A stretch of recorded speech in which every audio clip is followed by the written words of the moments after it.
ರಾಜ್ಯ ಸರ್ಕಾರ ವಿವಿಧ ಕಾಮಗಾರಿಕೆಗಳನ್ನು ಬಾಕಿ ಉಳಿಸಿಕೊಂಡು ಗುತ್ತಿಗೆದಾರರ 37,000 ಕೋಟಿ ರೂಪಾಯಿಗಳನ್ನು ಶೀಘ್ರದಲ್ಲಿ ಪಾವತಿಸದಿದ್ದರೆ ಜಾರಿಯಲ್ಲಿರುವ ಕಾಮಗಾರಿಕೆಗಳನ್ನು ಸ್ಥಗಿತಗೊಳಿಸಿ ಫ್ರೀಡಂ ಪಾರ್ಕ್ನಲ್ಲಿ ಸಹಕುಟುಂಬ ಅನಿರ್ದಿಷ್ಟಾವಧಿ ಮುಷ್ಕರ ಕೈಗೊಳ್ಳಲಾಗುವುದೆಂದು ಕರ್ನಾಟಕ ರಾಜ್ಯ ಗುತ್ತಿಗೆದಾರರ ಸಂಘದ ರಾಜ್ಯಾಧ್ಯಕ್ಷ ಆರ್ ಮಂಜುನಾಥ್ ಅವರು ಎಚ್ಚರಿಕೆ ನೀಡಿದರು. ಬೆಳಗಾವಿ ಜಿಲ್ಲಾ ಕಾರ್ಯನಿರತ ಗುತ್ತಿಗೆದಾರರ ಸಂಘದ ವತಿಯಿಂದ ಬೆಳಗಾವಿಯಲ್ಲಿ ಕರೆಯಲಾಗಿದ್ದ ಮಾಧ್ಯಮ ಗೋಷ್ಠಿಯನ್ನು ಉದ್ದೇಶಿಸಿ ಅವರು ಮಾತನಾಡಿದರು. ಬೆಳಗಾವಿ ಜಿಲ್ಲೆಯಲ್ಲಿ ಕೈಗೊಂಡ ವಿವಿಧ ಇಲಾಖೆಗಳ ಕಾಮಗಾರಿಕೆಗಳಿಗೆ ಗುತ್ತಿಗೆದಾರರ 3,458 ಕೋಟಿ ರೂಪಾಯಿ ಬಿಲ್ ಬಾಕಿ ಇದೆ. ಡಿಸಿಎಂ ಮತ್ತು ಲೋಕೋಪಯೋಗಿ ಇಲಾಖೆ ಸಚಿವರೊಂದಿಗೆ ಸಭೆ ನಡೆಸಲಾಗಿದೆ. ಮುಖ್ಯಮಂತ್ರಿಗಳು ಗುತ್ತಿಗೆದಾರರ ಅನುಕೂಲದಲ್ಲಿ ಯಾವುದೇ ಕ್ರಮಗಳನ್ನು ಕೈಗೊಂಡಿಲ್ಲ. ಮುಖ್ಯಮಂತ್ರಿಗಳು ಯಾವುದೇ ಒಂದು ಅಧಿಕೃತ ಸಭೆಯನ್ನ ಕರೆದು ನಮ್ಮ ಸಮಸ್ಯೆಗಳನ್ನು ಕೇಳುತ್ತಿಲ್ಲ. ಕೇವಲ ಆಶ್ವಾಸನೆಗಳನ್ನು ಮಾತ್ರ ಬಂದ ಹಿನ್ನೆಲೆ ಹೋರಾಟಕ್ಕೆ ಮುಂದಾಗಿದ್ದೇವೆ. ನಾವು ನಮ್ಮ ಆಸ್ತಿ ಪಾಸ್ತಿಗಳನ್ನು ಅಡವಿಟ್ಟಿದ್ದೇವೆ. ಮುಖ್ಯಮಂತ್ರಿಗಳು ಶೀಘ್ರದಲ್ಲಿ ಬಜೆಟ್ ಮಂಡಿಸಲಿದ್ದು ನಾವು ಮಾಡಿದ ಕೆಲಸಕ್ಕೆ ಕೂಲಿ ಕೊಡಿ ಎಂದು ಆಗ್ರಹಿಸಿದರು. ಇನ್ನು ರಾಜ್ಯದಲ್ಲಿ 37,000 ಕೋಟಿ ರೂಪಾಯಿ ವಿವಿಧ ಕಾಮಗಾರಿಕೆಗಳ 3 ವರ್ಷದ ಅನುದಾನ ಬಾಕಿ ಇದೆ. ಇದನ್ನ ಬಿಡುಗಡೆ ಮಾಡುವಲ್ಲಿ ಹಿಂದಿನ ಸರ್ಕಾರಕ್ಕಿಂತಲೂ ಈಗಿನ ಸರ್ಕಾರದಲ್ಲಿಯೂ ಕಮಿಷನ್ ಇದೆ. ಮುಖ್ಯಮಂತ್ರಿಗಳು ಹಳೆಯ ಸರ್ಕಾರವೆಂದು ಹೇಳದೆ ಪ್ರಸ್ತುತ ಸರ್ಕಾರವು ಹಿಂದಿನ ಜವಾಬ್ದಾರಿಯನ್ನು ತೆಗೆದುಕೊಳ್ಳಬೇಕು. ಜಾರಿಯಲ್ಲಿರುವ ಕಾಮಗಾರಿಕೆಗಳನ್ನು ನಿಲ್ಲಿಸಿ 20 ರಿಂದ 35,000 ಗುತ್ತಿಗೆದಾರರು ಪ್ರತಿಭಟನೆಗೆ ಮುಂದಾಗಲಿದ್ದೇವೆ. ಇದಕ್ಕೂ ಸರ್ಕಾರ ಜಗ್ಗದಿದ್ದರೆ ಏಪ್ರಿಲ್ ನಂತರ ಅನಿರ್ದಿಷ್ಟಾವಧಿ ಸಹಕುಟುಂಬ ಸಮೇತ ಫ್ರೀಡಂ ಪಾರ್ಕ್ನಲ್ಲಿ ಪ್ರತಿಭಟನೆ ನಡೆಸಲಾಗುವುದು ಎಂದರು. ಇದು ಅನಿವಾರ್ಯವಾಗಿ ನಾವು ಸುಮಾರು 6 ತಿಂಗಳು ಕಾದ್ವಿ. ಮಾನ್ಯ ಮುಖ್ಯಮಂತ್ರಿಗಳು ಮುತ್ಸದಿಯವರು ಇದ್ದಾರೆ, ಆಮೇಲೆ ಹಿರಿಯರಿದ್ದಾರೆ, ಅವ್ರ ಮೇಲೆ ಗೌರವ ನಂಬಿಕೆ ಎಲ್ಲ ಇಟ್ಕೊಂಡು ಸುಮಾರು 6 ತಿಂಗಳಾಯಿತು, ವರ್ಷ ಆಯಿತು, 2 ವರ್ಷ ಆಯಿತು, 2.5 ವರ್ಷ ಆಯಿತು. ಅನಿವಾರ್ಯವಾಗಿ ನಾವು ನಮಗೆ ಅಟ್ಲೀಸ್ಟ್ ಒಂದು ಮಿನಿಮಮ್ ಮಾಧ್ಯಮ ಮಿತ್ರರ ಹತ್ರ ನಾನು ಹೇಳೋಕ್ಕೆ ಬಯಸ್ತೀನಿ, ಒಂದು ಅಫಿಷಿಯಲ್ ಮೀಟಿಂಗು ಮಾನ್ಯ ಮುಖ್ಯಮಂತ್ರಿಗಳು ನಮ್ಮ ಜೊತೆಗೆ ಮಾಡಿಲ್ಲ. ಹಿಂದೆ ಬೊಮ್ಮಾಯಿ ಸಾಹೇಬರು ಇದ್ದಂಥ ಸಂದರ್ಭದಲ್ಲಿ ಹಲವಾರು ಅಫಿಷಿಯಲ್ ಮೀಟಿಂಗ್ ಮಾಡಿದ್ದಾರೆ. ಯಡಿಯೂರಪ್ಪಾಜಿ ಇದ್ದಂಥ ಸಂದರ್ಭದಲ್ಲೂ ಹಲವಾರು ಮೀಟಿಂಗ್ ಮಾಡಿದ್ದಾರೆ. ಆಮೇಲೆ ಇವ್ರದ್ದೇ 13-18ರಲ್ಲಿ ಒಳ್ಳೆ ಆಡಳಿತ ನಡೆಸಿದ್ರು, ಆ ಸಂದರ್ಭದಲ್ಲೂ ಅಫಿಷಿಯಲ್ ಮೀಟಿಂಗ್ ಮಾಡಿದ್ದಾರೆ. ಆದರೆ ಈ ಸರಿ ಅವರು ಅಫಿಷಿಯಲ್ ಮೀಟಿಂಗ್ ನಮ್ಮ ಜೊತೆಗೆ ಮಾಡ್ತಾ ಇಲ್ಲ, ನಮ್ಮ ಕಷ್ಟ ಕಾರ್ಪಣ್ಯಗಳು ಕೇಳ್ತಾ ಇಲ್ಲ, ನಮ್ಮ ಸಮಸ್ಯೆ ಏನು ಅಂತ ಕೇಳ್ತಾ ಇಲ್ಲ. ದುಡ್ಡೇ ಮುಖ್ಯ ಅಲ್ಲ, ಅವ್ರು ಎಲ್ಲಿ ಕರೆದ್ಬಿಟ್ರೆ ನಮಗೆ ಫೈನಾನ್ಷಿಯಲ್ ಕ್ಲಚಸ್ಸಲ್ಲಿ ಎಲ್ಲಿ ಹಿಡ್ಕೊಂಡ್ಬಿಡ್ತಾರೋ ಅಸೋಸಿಯೇಷನ್ ಅವರು ಅಂತ ನಮಗೆ ಅದನ್ನು ಯಾವುದೇ ಥರವಾದ್ದು ನಮ್ಮ ಜೊತೆಗೆ ಅವರು ನಮ್ಮ ಜೊತೆ ಸೇರ್ಲಿಕ್ಕೆ ಅವ್ರು ಬಯಸ್ತಾ ಇಲ್ಲ. ಇಂಥ ಒಂದು ಸಂದರ್ಭ ನಾವು ಸುಮಾರು 100 ಪುಟಗಳ ಒಂದು ದಾಖಲೆಗಳನ್ನೆಲ್ಲ ಕೊಟ್ಟು ನಾವು ಚೀಫ್ ಸೆಕ್ರೆಟರಿ ನಾವು ಕೊಟ್ವಿ. ನಾವು ಇಷ್ಟು ಜನ ನಾವೇನು ಪದಾಧಿಕಾರಿಗಳಿದೆ ಕೇಂದ್ರ ಸಂಘದವರು ನಾವೆಲ್ಲ ಹೋಗಿ ಚೀಫ್ ಸೆಕ್ರೆಟರಿ ಕೊಟ್ರಿ. ನಿಮ್ಮ ಮುಲ್ಲಾ ಅವರು ಇದ್ದರು, ಅಮ್ನಿ ಅವರಿದ್ದರು, ಪದ್ದಣ್ಣನವರಿದ್ದರು, ನಿಮ್ಮ ಭಾಗದಿಂದ ಇವರೇ ಸಾಕ್ಷಿ. ಯಾಕಂದ್ರೆ ಕೊಟ್ಟಂಥ ಸಂದರ್ಭದಲ್ಲಿ ಮಾರನೇ ದಿನ ಚೀಫ್ ಸೆಕ್ರೆಟರಿ ಅವರು ಅವತ್ತು ನಮ್ಮ ನೋಡಿ ಎದುರುಬಿಟ್ಟು ನಮ್ಮ ಜೊತೆ ಮೀಟಿಂಗ್ ಮಾಡಲಿಕ್ಕೆ ಮಾರನೇ ದಿನ ಇಲ್ಲ ಕರೆದು ಹೇಳಿದರು ನಾವೆಲ್ಲರಿಗೂ ತಲುಪಿಸಿದ್ವಿ ಅಂತ. ಸೊ ಈ ಥರ ಎಲ್ಲ ಮುಗಿಸ್ಕೊಂಡು ಕೊನೆಗೆ ಎಲ್ಲ ಮಿನಿಸ್ಟ್ರುಗಳನ್ನೆಲ್ಲ ಸೇರಿಸಿ ಮಾಡಿ ನಾವು ಕೊಟ್ಟಂಥ ನೋಡಿ 100 ಪುಟಗಳದ್ದು ಅವರಿಗೆ ದಾಖಲೆ ಸಮೇತ ಕೊಟ್ಟಿದ್ವಿ. 100 ಪುಟಗಳು ನಾವೇನೇನು ಮಾಡಿದ್ದೀವಿ, ಒಂದು ವರ್ಷದಿಂದ ಏನೇನಾಗಿದೆ, ಯಾಕೆ ನಮ್ಮನ್ನು ಯಾಕೆ ಮೀಟಿಂಗ್ ಕರಿಬಾರ್ದು. CMಗೆ ಸುಮಾರು 5-6 ಪತ್ರ ಬರೆದಿದ್ದೀವಿ. 2-3 ಮೀಟಿಂಗ್ ಫಿಕ್ಸ್ ಮಾಡಿದ್ರು ಮಾನ್ಯ ಮುಖ್ಯಮಂತ್ರಿಗಳು. 2-3 ಮೀಟಿಂಗ್ ಫಿಕ್ಸ್ ಮಾಡಿ ನಿಮಗೂ ಸಹ ಇಲ್ಲಿರ್ತಕ್ಕಂಥ ಎಲ್ಲ ಹಿರಿಯ ಕಾಂಟ್ರಾಕ್ಟರ್ಗಳಿದ್ದಾರೆ. ಯಾರೇ ಆಯಿತು CM ಆಫೀಸಿಂದ ಒಂದು ಮೀಟಿಂಗ್ ಫಿಕ್ಸ್ ಆತಂದರೆ it should not be cancelled. ಅದು ಏನು ಗೊತ್ತಾ, without any notice, without any reasons ಹೇಳ್ದಂಗೆ ಅನಿರ್ದಿಷ್ಟ ಅವಧಿಗೆ ಮೀಟಿಂಗ್ನ ಪೋಸ್ಟ್ಪೋನ್ ಮಾಡಿದ್ದಾರೆ ಮಾನ್ಯ ಮುಖ್ಯಮಂತ್ರಿಗಳು. ಯಾಕೆ ಇದೆಲ್ಲ ಬೇಕಾ? ಇದು ಯಾಕೆ? ಅದು ನಮ್ಮ ಯಾಕೆ ತಾರತಮ್ಯ? ನಮ್ಮ ಕಾಂಟ್ರಾಕ್ಟ್ರಿಗೋಸ್ಕರ ಯಾಕೆ ತಾರತಮ್ಯ? ನಾವು ಏನು ಮಾಡಿದ್ವಿ? ನಾವು ಅಷ್ಟೋ ಇಷ್ಟೋ ನಮ್ಮದು ಹೋರಾಟದ ಫಲವಾಗಿ ಸರ್ಕಾರ ಬಂದಿದೆ ಅನ್ನೋದು ಒಂದು ಸಾಮಾನ್ಯ ಕಟಸಿ ಇಲ್ಲ ಮಾನ್ಯ ಮುಖ್ಯಮಂತ್ರಿ ಅವ್ರಿಗೆ. ಅದಕ್ಕೋಸ್ಕರನೇ ನಾವು ಅನಿವಾರ್ಯವಾಗಿ ನಾವು ಹೋರಾಟಕ್ಕೆ ಬರಬೇಕಾಯ್ತು, ನಾವು ಹೋರಾಟ ಮಾಡಲೇಬೇಕಾಯ್ತು. ನಾವು ಈಗ ಅದೊಂದು ಬಿಟ್ಟರೆ ಬೇರೆ ದಾರಿ ಇಲ್ಲ. ನೋಡಿ, ನಮ್ಮಲ್ಲಿ ಇರ್ತಕ್ಕಂಥದ್ದು ಸುಮಾರು PWD ಇಲಾಖೆಯಿಂದ ಒಂದು 9,000 ಕೋಟಿ ಪೆಂಡಿಂಗ್ ಬಿಲ್ ಇದೆ. 8,000 ಕೋಟಿ 8,370 PWD ಇಲಾಖೆಯಿಂದ ಪೆಂಡಿಂಗ್ ಬಿಲ್ ಇದೆ.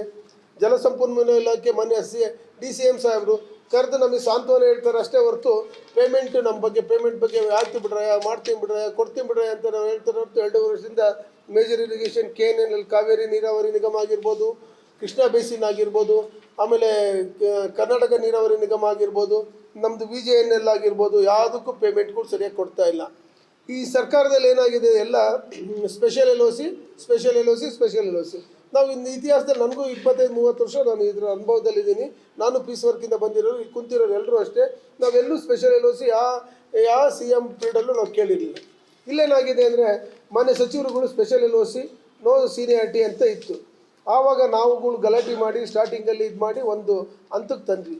ಮನೆ ಜಾರಕಿಹೊಳಿ ಸಾಹೇಬರು ಅಷ್ಟೇ ಸೀನಿಯಾರಿಟಿ ಮೇಂಟೈನ್ ಮಾಡ್ತಿದ್ದಾರೆ, ಅಷ್ಟೋ ಇಷ್ಟು ಪೇಮೆಂಟ್ ಬರ್ತಿದೆ, 15%, 20%, 27% ಬರ್ತಾ ಇದೆ ಅಂದರೆ ಲೋಕೋಪಯೋಗಿ ಇಲಾಖೆಯಲ್ಲಿ ಮಾತ್ರ ಅಂತಂದೇಳಿ ನಾನು ನಿಮ್ಗೆ ಹೇಳ್ತಾ ಇದ್ದೀನಿ. ಸಣ್ಣ ನೀರಾವರಿ ಇಲಾಖೆ ಅಲ್ಲೂ ಕೇಳಬಾರ್ದು, ಹೇಳೋಕ್ಕಾಗೋದಿಲ್ಲ. ಅಲ್ಲೂ ಅಷ್ಟೇ ಸುಮಾರು 3,000 ಕೋಟಿ ಪೆಂಡಿಂಗ್ ಬಿಲ್ ಇದೆ. ವರ್ಸ್ಟ್ ಇಲಾಖೆ ಅಂದರೆ ನಗರಾಭಿವೃದ್ಧಿ ಇಲಾಖೆ. ನಿಮ್ದು ಏನು ಮಹಾನಗರ ಪಾಲಿಕೆ ಏನಿದೆಯಲ್ಲ, ನಗರಾಭಿವೃದ್ಧಿ ಇಲಾಖೆ ಸಚಿವರುಗಳದು ಅದು ವರ್ಸ್ಟ್ ಪೇಮೆಂಟು, ವರ್ಸ್ಟ್ ಅದು 2,000 ಕೋಟಿ ಪೆಂಡಿಂಗ್ ಬಿಲ್ ಇದೆ. ವಸತಿ ಮತ್ತು ವಕ್ಫು ಅದು ಅಷ್ಟೇ, ಮನೆ ಜಮೀರಣ್ಣ ಅವ್ರದ್ದು ಅಷ್ಟೇ, ಅದು ಅಲ್ಲೂ ಭಾಳ ವಿಚಿತ್ರವಾಗಿದೆ ವ್ಯವಸ್ಥೆ. ಆಮೇಲೆ ಕಾರ್ಮಿಕ ಇಲಾಖೆಗೆ 2,000 ಕೋಟಿ ಪೆಂಡಿಂಗ್ ಬಿಲ್ ಇತ್ತು. ಇಲ್ಲೂ ಪ್ಯಾಕೇಜ್ ಸಿಸ್ಟಮ್ ಎಲ್ಲ ಕರೆದಿದ್ರು. ನಾವು ಅದನ್ನು ಕೊನೆಗೆ ಹೋಗಿ ನಾವೆಲ್ಲ ಪದಾಧಿಕಾರಿಗಳೆಲ್ಲ ಹೋಗಿ ಗಲಾಟೆ ಮಾಡಿದ ಮೇಲೆ ಈ ಸರಿ ಮತ್ತೆ ಅದು ಇಂಡಿವಿಜುವಲಾಗಿ ಕರ್ಕೊಂಡಿದ್ದಾರೆ. ಮೊದಲು 200 ಕೋಟಿ 740 ಕೋಟಿದು 200 ಕೋಟಿ 4 ಪ್ಯಾಕೇಜ್ ಮಾಡಿದ್ರು. 4 ಪ್ಯಾಕೇಜ್ ನಮ್ಮ ಕರ್ನಾಟಕ ಕಾಂಟ್ರಾಕ್ಟರ್ಗೆ ಯಾರಿಗೂ ಆಗಿಲ್ಲ ಸ್ನೇಹಿತರೆ, ಎಲ್ಲವೂ ಹೊರ ರಾಜ್ಯದವ್ರಿಗೆ ಆಗಿರೋದು. ಇದು ಭಾಳ ವಿಪರ್ಯಾಸ ಇದೆ. ಯಾಕೆಂದರೆ 200 ಕೋಟಿ ಮಾಡ್ತಕ್ಕಂಥ ನಮ್ಮಲ್ಲಿ ಯಾರೂ ಇಲ್ಲ, ಎಲ್ಲ ಅವ್ರವ್ರವ್ರು ಮಾಡ್ಕೊತಾರೆ. ಆ ಚೈತನ್ಯ ನಮಗೂ ಇಲ್ಲ, ಯಾರಿಗೂ ಇಲ್ಲ, ಅವ್ರು ಮಾಡ್ತಿದ್ದಾರೆ. 10 ಜಿಲ್ಲೆ ಸೇರಿ ಒಂದೊಂದು ಪ್ಯಾಕೇಜ್ ಮಾಡಿದ್ದಾರೆ. ಫಾರ್ ಯುವರ್ ಕೈಂಡ್ ಇನ್ಫಾರ್ಮೇಷನ್, ತಾವು ದಯವಿಟ್ಟು ಕರೆಕ್ಟಾಗಿ ಇದನ್ನು ಅನಲೈಸ್ ಮಾಡಿ ಮಾನ್ಯ ಮುಖ್ಯಮಂತ್ರಿಗೆ ಕ್ವಶನ್ ಕೇಳಬೇಕು ನೀವು. ಆಮೇಲೆ BBMPನಲ್ಲಿ ಅದು ಸುಮಾರು 3 ವರ್ಷದ ಪೆಂಡಿಂಗ್ ಬಿಲ್ ಇತ್ತು. ಮಾನ್ಯ DCM ಸಾಹೇಬರು ಅದನ್ನು ಅದ್ರ ಮೇಲೆ ಇರ್ತಕ್ಕಂಥ ಇಂಟ್ರೆಸ್ಟ್ 1,600 ಕೋಟಿಗೆ ತಂದು ನಿಲ್ಲಿಸಿದ್ದಾರೆ. BBMP ಮೇಲೆ ಇರ್ತಕ್ಕಂಥ ಇಂಟ್ರೆಸ್ಟು ನಮ್ಮ ಜಲಸಂಪನ್ಮೂಲ ಮೇಲೆ ಇಲಾಖೆ ಮೇಲಿಲ್ಲ. ಮಾನ್ಯ DCM ಸಾಹೇಬರು ಮಾಡ್ತೀನಿ ಕೊಡ್ತೀನಿ ಅಂತಾರೆ. ಇಷ್ಟೆಲ್ಲ ಆದಮೇಲೆ ನಾವು ಅನಿವಾರ್ಯವಾಗಿ ನಾವು ಹೋರಾಟಕ್ಕೆ ನಾವು ಕಾರ್ಯಕಾರಿ ಸಮಿತಿ ಡಿಸೈಡ್ ಮಾಡಿ ಈಗ ನಿಮ್ಮ ಎದುರುಗಡೆ ಬಂದು ಕೂತಿದ್ದೀವಿ. ನಾವು ಹೋರಾಟ ಬಿಟ್ಟರೆ ಏನಿಲ್ಲ, ಪ್ಯಾಕೇಜ್ ಕಡಿಮೆ ಆಗಿಲ್ಲ, ಎಲ್ಲ ತಗೊಂಡೋಗಿ ಲ್ಯಾಂಡ್ ಆರ್ಮಿ ನಿರ್ಮಿತಿ ಕೇಂದ್ರ ಕೊಡ್ತಾ ಇದ್ದಾರೆ ನಮ್ಮದು. ಆಮೇಲೆ ನಗರಾಭಿವೃದ್ಧಿ ಇಲಾಖೆಗೆ ನಮ್ಮ ಪದ್ದಣ್ಣ ಪಾಪ ಪ್ರಾಣ ಕಳ್ಕೊಂತಾರೆ. ನಗರಾಭಿವೃದ್ಧಿ ಇಲಾಖೆಗೆ ಪೆಂಡಿಂಗ್ ಬಿಲ್ ಇರ್ತಕ್ಕಂಥದ್ದು, ಮಹಾತ್ಮ ಗಾಂಧಿ ವಿಕಾಸ್ ಯೋಜನೆಯಲ್ಲಿ ಪೆಂಡಿಂಗ್ ಬಿಲ್ ಇರ್ತಕ್ಕಂಥದ್ದು ಸುಮಾರು ಗಲಾಟೆ ಮಾಡಿದ್ವಿ. ಅವ್ರ ಜೊತೆಗೆ ಒಂದ್ಸರಿ ಇವ್ರ ಜೊತೆ ಮೀಟಿಂಗ್ ಮಾಡಿದ್ವಿ. ಅವರು ಅಟ್ಲೀಸ್ಟು ನಮ್ಮ ಸ್ಟೇಟ್ ಅಸೋಸಿಯೇಷನ್ ನಂಬರ್ 1 ಅಸೋಸಿಯೇಷನ್ ಇನ್ ಕರ್ನಾಟಕ, ನಮ್ಮಷ್ಟು ಒಗ್ಗಟ್ಟಾಗಿ ನಮ್ಮಷ್ಟು ಇದಕ್ಕಂಥ ಪಾವಿತ್ರ್ಯತೆ ಕಾಪಾಡ್ಕೊಂಡ್ಬಂದಿದ್ದ ಅಸೋಸಿಯೇಷನ್ ಅಂದರೆ ಕರ್ನಾಟಕ ಸ್ಟೇಟ್ ಕಾಂಟ್ರಾಕ್ಟರ್ ಅಸೋಸಿಯೇಷನ್. ಅಂಥದ್ರಲ್ಲಿ ನಮಗೆ ಸಾಮಾನ್ಯ ಮಿನಿಮಮ್ ಕರ್ಟಸಿಗೆ ನಮ್ಮನ್ನು ನಡೆಸ್ಕೊಳ್ಳಲಿಲ್ಲ ಮಾನ್ಯ ಸಚಿವರು. ಆದರೂ ಸಹ ನಾವು ಸಮಾಧಾನ ಕೂತ್ಕೊಂಡು ನಾವು ಬುದ್ಧಿ ಹೇಳಿ ಅವರಿಗೆ ಸಾರಿ ಅಂತ ಕೇಳಿಸಿ ಮಾಡಿ ಎಲ್ಲ ಮಾಡ್ಕೊಂಡು ಬಂದ್ವಿ. ಆದರೆ ಅಲ್ಲೂ ಅಷ್ಟೇ ಒಂಥರ ಮಿತಿ ಮೀರಿದ್ದು ಕಮಿಷನ್ನು, ಮಿತಿ ಮೀರಿದ್ದು ವಿಚಾರ, ಇವೆಲ್ಲವನ್ನೂ ಸಹ ನಿಮ್ಮ ಮುಂದೆ ಇಡ್ಲಿಕ್ಕೋಸ್ಕರ ನಾವೇನು ಮಾಡಿದ್ದೀವಿ, ಎಲ್ಲ ಪದಾಧಿಕಾರಿಗಳೆಲ್ಲ ಮೀಟಿಂಗ್ ಮಾಡಿಕೊಂಡು ರೆಡಿ ಮಾಡಿಕೊಂಡು ನಾವು ಎಲ್ಲ 31 ಜಿಲ್ಲೆಗಳಿಗೂ ಹೋಗ್ಬಿಟ್ಟು ನಿಮ್ಮ ಸಮಸ್ಯೆಗಳನ್ನೆಲ್ಲ ಅರಿತು, ಮಾಧ್ಯಮ ಮಿತ್ರರು ಒಂದೇ ನಮಗೆ, ಈಗ ನೀವು ಒಂದೇ ನಮಗೆ ಆಧಾರ, ನೀವೇ ನಮಗೆ ನಂಬ್ಕೊಂಡಿರೋದು. ಆ್ಯಕ್ಚುಲಿ ನಿಮ್ಮ ಮುಖಾಂತರ ಸರ್ಕಾರದ ಗಮನ ಸೆಳೆಯಬೇಕು, ಸರ್ಕಾರದ್ದು ಕಣ್ಣು ತೆರೆಸಬೇಕು ಅನ್ನೋದೇ ನಮ್ಮ ಉದ್ದೇಶ. ನಾವು ಹಾಗಾಗ್ಬಿಟ್ಟು ಎಲ್ಲ ಜಿಲ್ಲೆಗಳಲ್ಲೂ ಪ್ರೆಸ್ ಮೀಟ್ ಮಾಡ್ತೀವಿ, ಕಾಂಟ್ರಾಕ್ಟರ್ ಜೊತೆಗೆ ಸಂವಾದ ಮಾಡ್ತೀವಿ. ಅವ್ರದ್ದಲ್ಲಿ ಇರ್ತಕ್ಕಂಥ ಸಮಸ್ಯೆಗಳನ್ನೆಲ್ಲ ಒಂದು ಕ್ರೋಢೀಕರಿಸಿ ನಾವು 6ನೇ ತಾರೀಕು 5ನೇ ತಾರೀಕಿತ್ತು, ಅದು ಪೊಲೀಸ್ನವರು ಗ್ರೌಂಡ್ ಕೊಟ್ಟಿಲ್ಲ ಅಂತ ಹೇಳ್ಬಿಟ್ಟು 6ನೇ ತಾರೀಕು ನಾವು ನಮ್ಮ ಫ್ರೀಡಮ್ ಪಾರ್ಕಲ್ಲಿ ಬೆಂಗಳೂರಲ್ಲಿ ನಾವು ಬೃಹತ್ ಪ್ರತಿಭಟನೆ ಮಾಡ್ತೀವಿ. 25,000ರಿಂದ 30,000 ಜನ ಸೇರುವಂಥ ಕೆಲಸ ಮಾಡ್ತಿದ್ದಾರೆ ಸ್ನೇಹಿತರೆ. ನಮಗೆ ನಿಮ್ಮ ಮುಖಾಂತರ ಮಾಧ್ಯಮ ಮಿತ್ರ ಮುಖಾಂತರನೇ ನಾವು ಸರ್ಕಾರಕ್ಕೆ ಎಚ್ಚರಿಕೆ ಕೊಡ್ತಾ ಇದ್ದೀವಿ. ದಯಮಾಡಿ ನಮ್ಮದು ಇರ್ತಕ್ಕಂಥ 37,000 ಕೋಟಿನೂ ಕ್ಲಿಯರ್ ಮಾಡಿ ಅಂತಲೇ ನಾವು ಕೇಳ್ತಾ ಇದ್ದೀವಿ. ಮಾಧ್ಯಮಗೋಷ್ಠಿಯಲ್ಲಿ ರಾಜ್ಯ ಉಪಾಧ್ಯಕ್ಷ MK ಮುಲ್ಲಾ ಸೇರಿದಂತೆ ಇನ್ನುಳಿದವರು ಉಪಸ್ಥಿತರಿದ್ದರು. ರಾಜಿ ರೇಮಾಟ್, KMM ಕನ್ನಡ ನ್ಯೂಸ್, ಬೆಳಗಾವಿ.